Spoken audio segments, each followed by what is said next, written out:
Welcome back to Runabout Revival. In this episode, we're stepping into the sanctuary. The interior is more than just a cockpit, it's a realm of control and comfort in how we physically interact with the machine. Today we're fixing the aging dashboard and preparing to reinstall every interior panel. The symphony of renewal continues with some modern improvements and the reinstallation of the harness bar.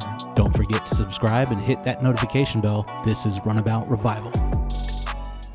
Well, hello. It's the weekend again. Time to get to work. So this weekend, I think I'm going to work on, just to change things up. Still got a lot going on with the wiring here. But to change things up, I want to work on the interior. I went ahead and pulled out all the interior pieces that were just kind of sitting in the car. Some of these have some UV damage. They do make replacement parts in carbon fiber as well as ABS plastic. So I might look into some of that, but I'm going to try to fix most of this stuff up if I can save it and reuse it because it's good, or it was good years ago.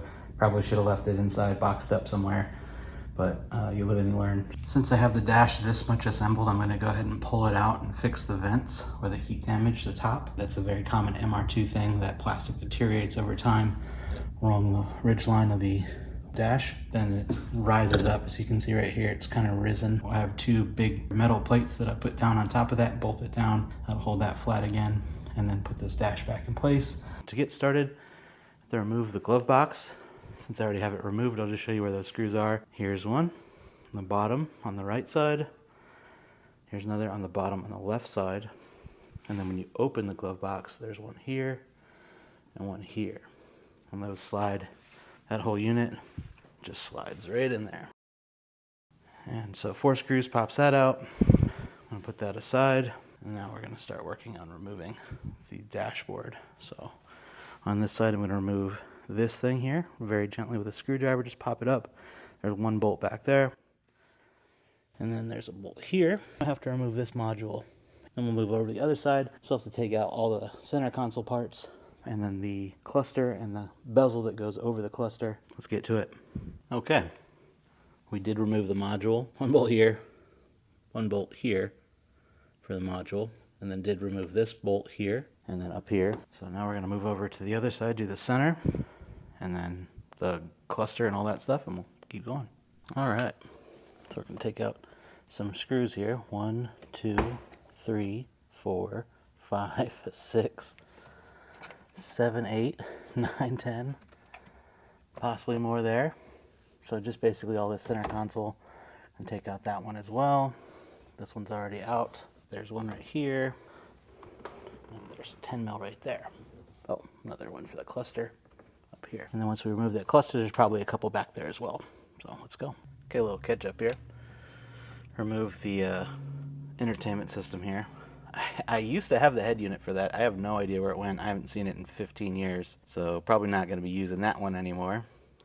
So not sure what I'm going to put back in here. There were 4 screws. There were 2 washers on each side on the top, holding that unit flush. Clearly it needed it, so I'll keep that in mind. So I remove those screws. I remove this little grounding strap here for the stereo. Both of those screws, one on each side. The climate control system's already been removed. I just need to undo the wire behind there since it's old. I want to review that real quick so I don't snap anything or pull anything out that I can't undo or something. So other than that, we're getting pretty close here. I just got to pull the cluster, a couple more bolts on this side, pull this thing right out. I was looking around on the internet and couldn't really find a good place on the forums describing how to remove this, so I wanted to film a quick little spot here. As you might remember, when you're trying to remove the air conditioning control, there are these 2 cables that attach onto these 2 pins here. And there's a metal clip that holds one of them, and there's a clip over there that holds the other one. It goes under that wiring loom. Here's one cable. Whoop, little tension there. There's one cable. This one goes on the top. The smaller of the 2 because it doesn't have that little black plastic bushing on it. And then here you can see is the other one. That one has a blue cable and this one has a gray cable sheathing. Those go to the flaps in the HVAC system. Whatever. This doesn't even have AC. Might even pull the core later, but I'll put it back to how it was when I put this back since I didn't find a good workup wanted to show you the easy way to get that out. So after you disconnect all the wires, you can just pull that cable off the top there. I used some very small needle nose and grabbed the little black plastic thing on that one and pulled it off, and just use the needle nose to grab the eye and pull that off the top. And this cable pops open on the bottom side and rotates on the top side. So just basically grab a little pin or something and I'm gonna pull up here on that metal clip and it'll pop up. You can actually clip it back when you're done. Same thing over here. There's this little tab. I just pushed it over and then pulled up on the cable and it popped right out of there. Now that that's out of the way, I can go ahead and pull the rest out of the way. We've removed our electrical connectors and the 2 cables on either side. We should now be able to pull this thing out. It's really dusty. Sweet. Put that over here. I'm running out of spaces to put things. I guess I need another table in here or to put my shit back in place. I don't know. Probably a combination of both. Anyways. So now, let's see. I don't believe there's any more bolts left inside. We'll take off these 2 Phillips screws on the bottom because I believe that's a little metal part there. Then I just gotta lower the steering column. There's 2 14mm bolts on the bottom. I'm gonna loosen those so that the column drops down. Should give me enough space to get behind the console. This was originally an automatic car, so I had to switch this 20 years ago, and it was a pain in the ass back then. Done several of them since, so hopefully it's easier, but we'll see. Okay, I wanted to show you where those 2 bolts are. Let's see. There's one. There's another one on the other side, right about there. Don't know if you can see it. I'll loosen those 2 14s. That'll drop that steering column down. Okay.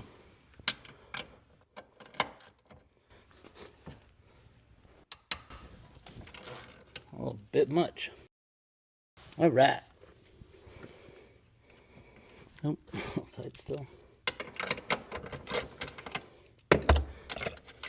Loosen those down. All right, gives me a little space. I think that's enough, but we'll see. Okay, we got the gauges out. Really, if you can get this side out, if you can get this side out enough to reach back and slide this off, then you can angle it out towards you to get these 3 plugs off the top a lot easier. So just, if that helps. And I was able to get it down by simply lowering those 2 14 nuts down to the bottom of the threads, just where the threads were disappearing into the nut. And that was enough space to get that done, so not too bad. Okay, so I'm going to start removing some of the nuts on this side. I have this one right here. There's one in the middle there. There's one right there, straight through. And I think that's it. Well, we'll check. All right, after charging my flashlights and reviewing the tape, thank you Biting Ants for showing me how to do this correctly, I realized that there are 3 connections that I haven't yet unconnected. First one being underneath the dash, this screw. Awesome. Definitely didn't see that. So I'll do that one. And then the clock, there's a connector on the back of the clock, which not a big deal, but did forget to do that. And then this one really got to me. See way back there, that black screw? This wiring harness here was laying right across that. Did not see it at all. Now that I know that's there, I'm going to take that one off, undo the screw on the right side, unconnect the clock, and then this whole dash should just pop right out. And little clips on the front towards the windshield, it's got to pop it out. Well, she's out, but I had a little accident here and cracked that off, so that should be fun to figure out. Other than that, went out pretty good. I think I probably should have taken out the pillars first. I noticed there was one plastic strip going down from the pillar that I now notice slides into the side of the dash here. I don't think that's super critical, so I'm not going to worry too much about that. But as you can see, there's the damage. I got the plates to cover that with. Pop this guy back in after I clean it up a bit, and we should be good to go. Okay, so we have our brackets here, and they're recessed screw holes there across the top. It's custom made. It joins here in the middle to another piece. It's right up here. You'll see it roughly sits like this. I'll have to remove the black plastic thing underneath, and it's not sitting squarely on there because it's lifted right here as well. But once we press that in and secure it with the screws, we'll be able to push that back down, I think. So next what I need to do is pull out this brittle plastic vent that's in the middle there. And once I get that out, I also need to remove, see if I can see it. There's a black plastic tube that runs along the back there. That is actually the vent where the air comes from that goes through that. I need to remove that to be able to secure the nuts. So that's next. In order to move this black plastic air box here, there's just a couple Phillips screw heads. So 1, 2, 3, 4, and I think that's it. Oh wait, one more down here. There's also one more screw in the middle inside the air box there. I missed that one. The black air box has been removed with the Phillips screws, and then we just got to push out these black plastic remaining grills. You can see one fell out when I was moving it there. Push the rest out, and then we should be good. So this is interesting. I got some of the bolts put in. I got that one, not that one. Got that one, not that one. Got that one, and then the next piece. I was told there was no drilling, but there's definitely no holes for the bolts here or here. So I'm gonna have to drill those later. I'm gonna put them on the other side and then just drill a hole with a stepper bit and then finish those other ones up. I'm gonna drill with the stepper bit here. And I'm just going to, where those holes aren't, and putting them. So I already got this one here. I'm gonna do this one here, this one here, and this one here. To tighten the hardware, I have a 10mm socket on a little hand socket wrench and then a 4mm Allen wrench. I've also installed the harness bar. Sorry, this is partially undone here. And very dusty back there. That panel's still not on. It's sitting on my bench. And obviously we're still putting the dash back in here, but this bar is very solid. Attaches to the points, former seatbelt locations. And so it is rigid. When you shake the bar, the whole car moves. So I've already attached the upper mount, 2 straps to that one just to make sure it works good. I've also put in, and of course it's dirty again, I gotta vacuum this out again, but put in the first attempt at putting in a seat here. I have a feeling these seats are gonna be too tall. We're gonna see about that. I would like to get something shorter for my fat ass in the driver's seat. You can get a bucket seat. I have those 2 seats I bought years ago with carbon fiber backs. However, I'm not really in love with those things. They're kind of cheap, so I might replace them. I tried taking apart the shifter. Put the dash back in. I wish I had taken this out before, but I didn't. But I am going to take it out now because, spoiler, probably going to change some stuff here for the next video. If anybody wants a TRD shift knob, let me know. Oh, this got torn up. Yeah. Hello. I'm going to save the clip though. So now I'm going to go ahead and take these 4 bolts off, which are the 4 somewhat deteriorated rubber mounts that hold the shifter box down to the actual center. And I think I can pull those up without actually removing the cables. So I already broke some of these loose. Wasn't really that loose on there. Sorry, I'm blocking the camera. Just gonna put this nut back on there so I don't lose it. Don't want to cross thread it, just a little there. This one's a cotter pin.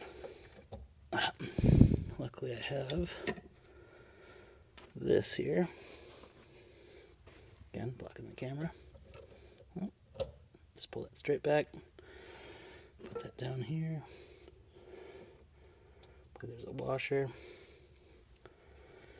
And that. And I think that's it. Okay. And then I already broke this one loose here. I think I broke this one loose. Yep. This one up here.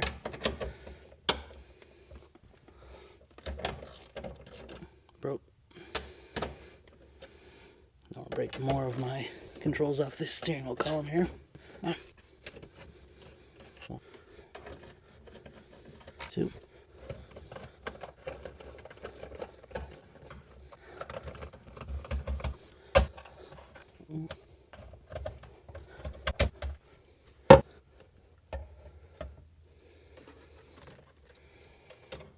These cables are for my AEM gauges that go where the ashtray goes.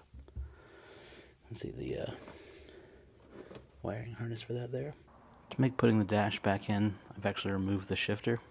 So since I'll be replacing the bushings for the plate as well as the shifter itself, I went ahead and removed all of that. But I did keep the shifter cables intact on the plate itself.